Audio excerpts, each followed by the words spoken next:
Ne t'ai-je pas dit que si tu crois, tu verras la gloire de Dieu? Radier autant de la gloire. Crois seulement et tu verras la gloire de Dieu. Mbote libota na nzambe apesi mbote na balandi nyonso ya radio autant de la gloire bisika panso bozwami tika ete nzambe ya lola apambola bino esalinga votre humble serviteur, le prédicateur de la bonne nouvelle de Dieu, votre frère Jonathan Kiyani. L'autre tobela thème moko très important par la grâce de Dieu. Le bon thème en ezali le dé-regard. Le dé-regard.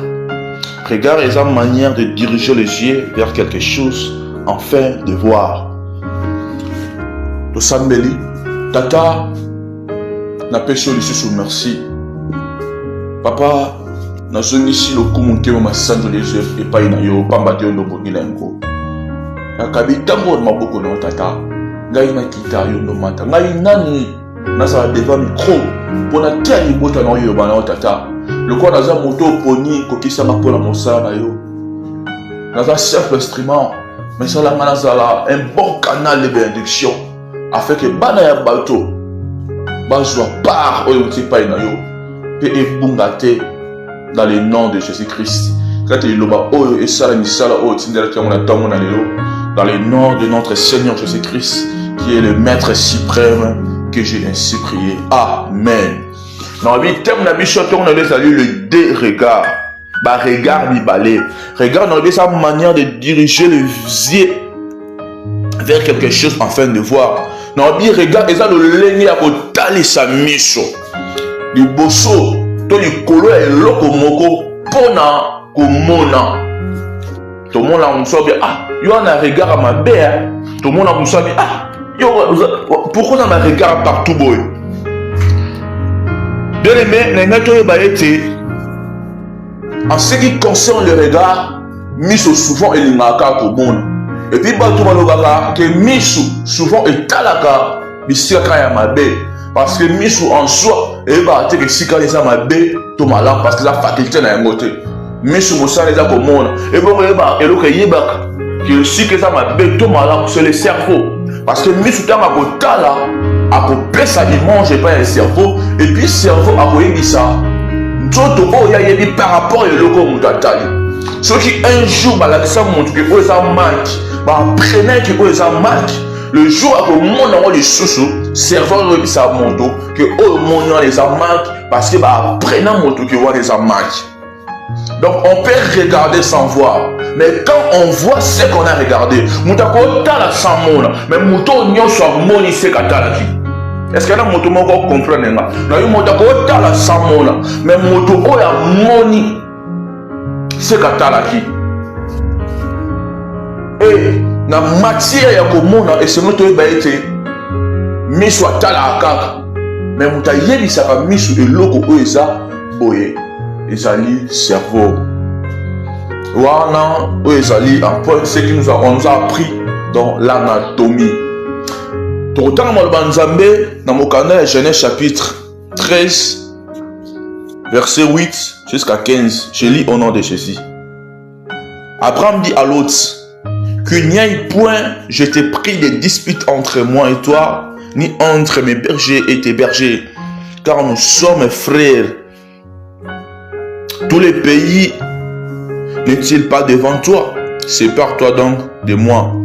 Si tu vas à gauche, j'irai à droite. Si tu vas à droite, j'irai à gauche.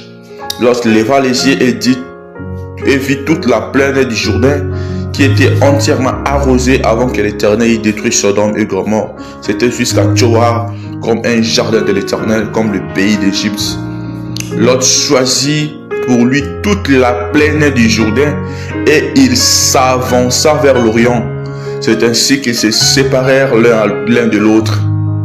Abraham habitant dans le pays de Canaan et Lot habitant dans le vide de la plaine et dressa ses tentes jusqu'à Sodome. Les gens de Sodome étaient méchants et des grands pécheurs contre l'Éternel. L'Éternel dit à Abraham, après que Lot se fit séparer de lui, lève les yeux et du lieu où tu es, regarde vers le nord et le midi, vers l'Orient et l'Occident. Car tous les pays que tu vois, je les donnerai à toi et à ta postérité pour toujours. C'est la parole du Seigneur. Bien-aimé, koswana ekoti entre babateli pate ya Abraham et babateli pate ya Lot. Bien aimé, Abraham comment ça qui sage. Abraham moni que à lire makambo yekende to iko beba na ndeko nanga à cause de babateli pate na biso. Et vous allez malamu to se séparer bien aimé. Et bisi ndeko na ye na ebondeli yo.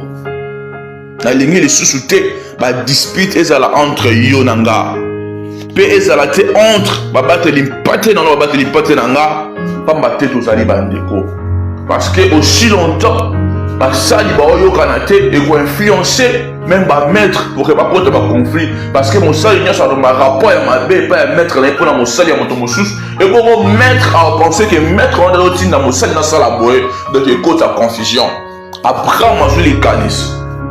Ya ko sulana ndeko na Lot avec que non na bondeli yo dispute ça entre ngana yo ni entre basali na biso. Alobi ba mboke za liboso na yo et na kolinga ngana yo to se séparer bien aimé. La séparation est biblique mais la division est satanique et diabolique. Bien aimé, ce que au monde a na moto wana makambo simbate ce n'est pas mauvais au kabana ye. Ce que au monde a que yo na moto wana bo tamola. Mais makambo ma besoin bota kaka na conseil se séparer na ye. Parce que au cause la tena moninga et puis moninga wana aloba kaka mabe pona yo moninga wana kozula oka ba tort na conseil bo se séparer. Ce qu'on a problème sunga na mosika mais yo na bo se séparer pour que kimia ezala parce que ça na bato mfuso garder pembe na yo ako peut comme même en enfer bible même le boko na yo moko so yo tinda ona mabe et c'est no kata yango na eza malamu ok de l'eau na le boko ya ndambo kokota lufelo na nzoto no ya mobimba.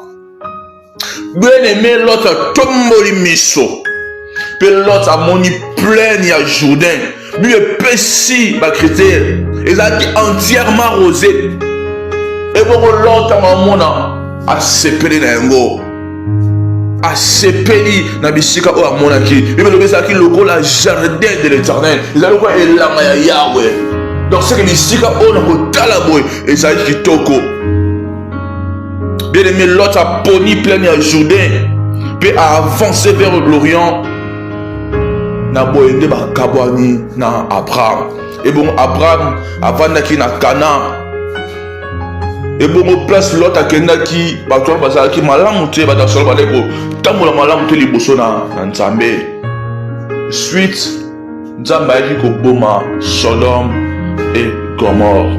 Bien aimé, l'autre na Abraham baza il mange il y a des chrétiens na obe la thème nanga ya tongo des alliés de deux regards na badel koloba ete Lot na Abraham baza il mange il y a des chrétiens na obe la première chrétien na ngo ezali Lot il mange il y a chrétien moko o aza trop charnel tant Lot a tomboli miso amoni kaka apparence amoni kaka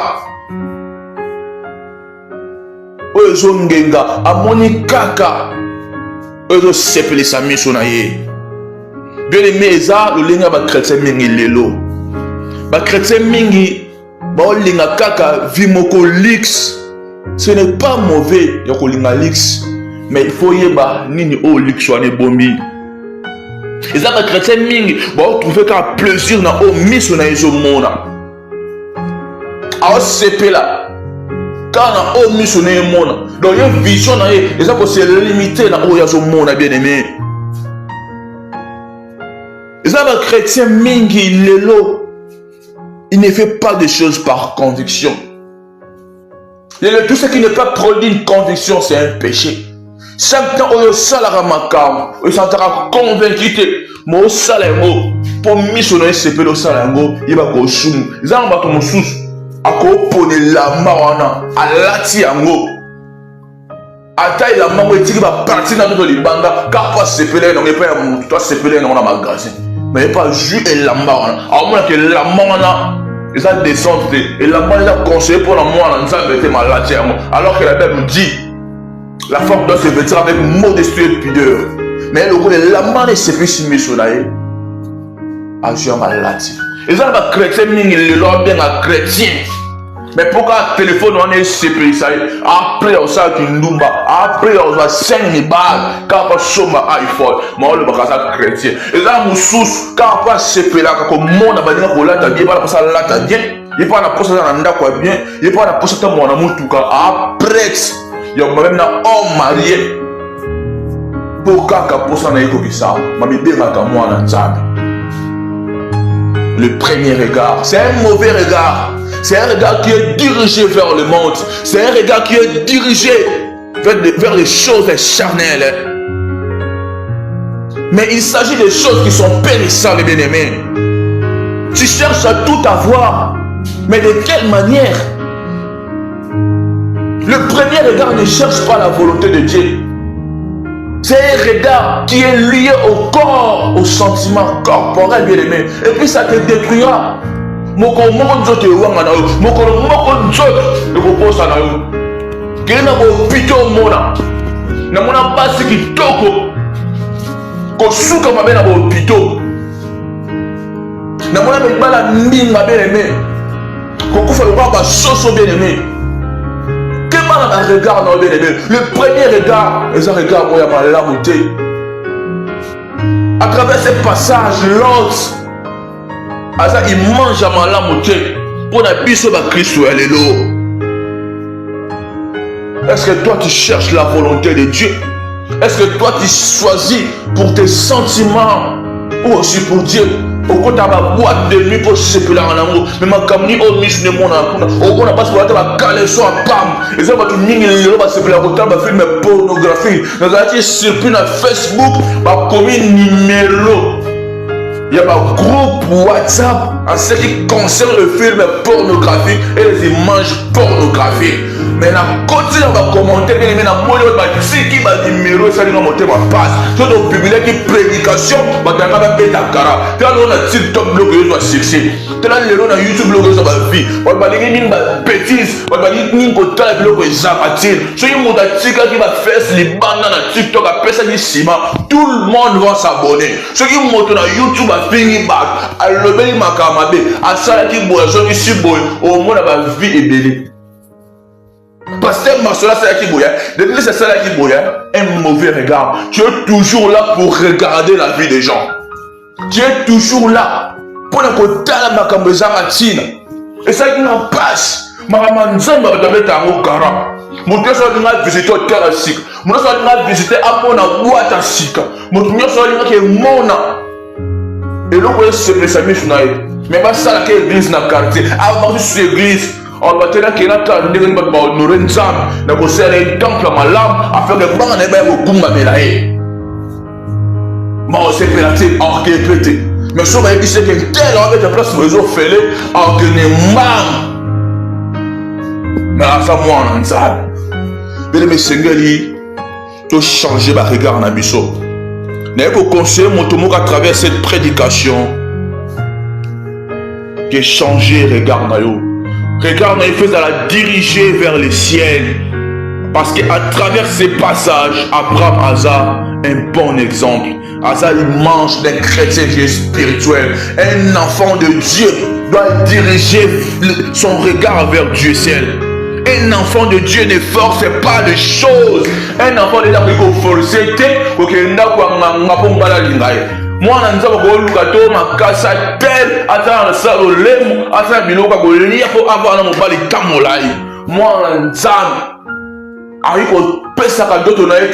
pas n'importe qui un enfant de Dieu, il laisse le souhait de tout en Dieu. En respecter Batou. Et puis en tant c'est ça le regard que Dieu attend de nous. C'est ça le regard que Dieu veut de nous. Parce qu'un enfant de Dieu, un chrétien spirituel, il laisse à Dieu le volant de sa vie. Abraham n'était pas pressé de choisir. Abraham avait confiance à ce que son Dieu lui avait dit. Abraham avait confiance à ce que son Dieu lui avait promis. Abraham, parce qu'un jour son Dieu lui avait dit, ne crains point. Nenga bisa moto mona tonga lo ozo banga nini. Nenga bisa moto mona tonga lo za pressé pona nini. Nenga bisa moto mona tonga lo za ko s'agiter pona nini. Ne te précipite pas pour les choses du monde. Et ça m'a kamwe ko leka. Na mona ba kosoma mituka ba $100,000 après un temps monsieur bimi. Et silipenga. Na mona ba trop kufa ko sa ki numa likola iPhone 4. Et dans iPhone 12 et bimi a suna mo directeur. Et puis, si on va te faire iPhone 4, on va te faire combien de demi?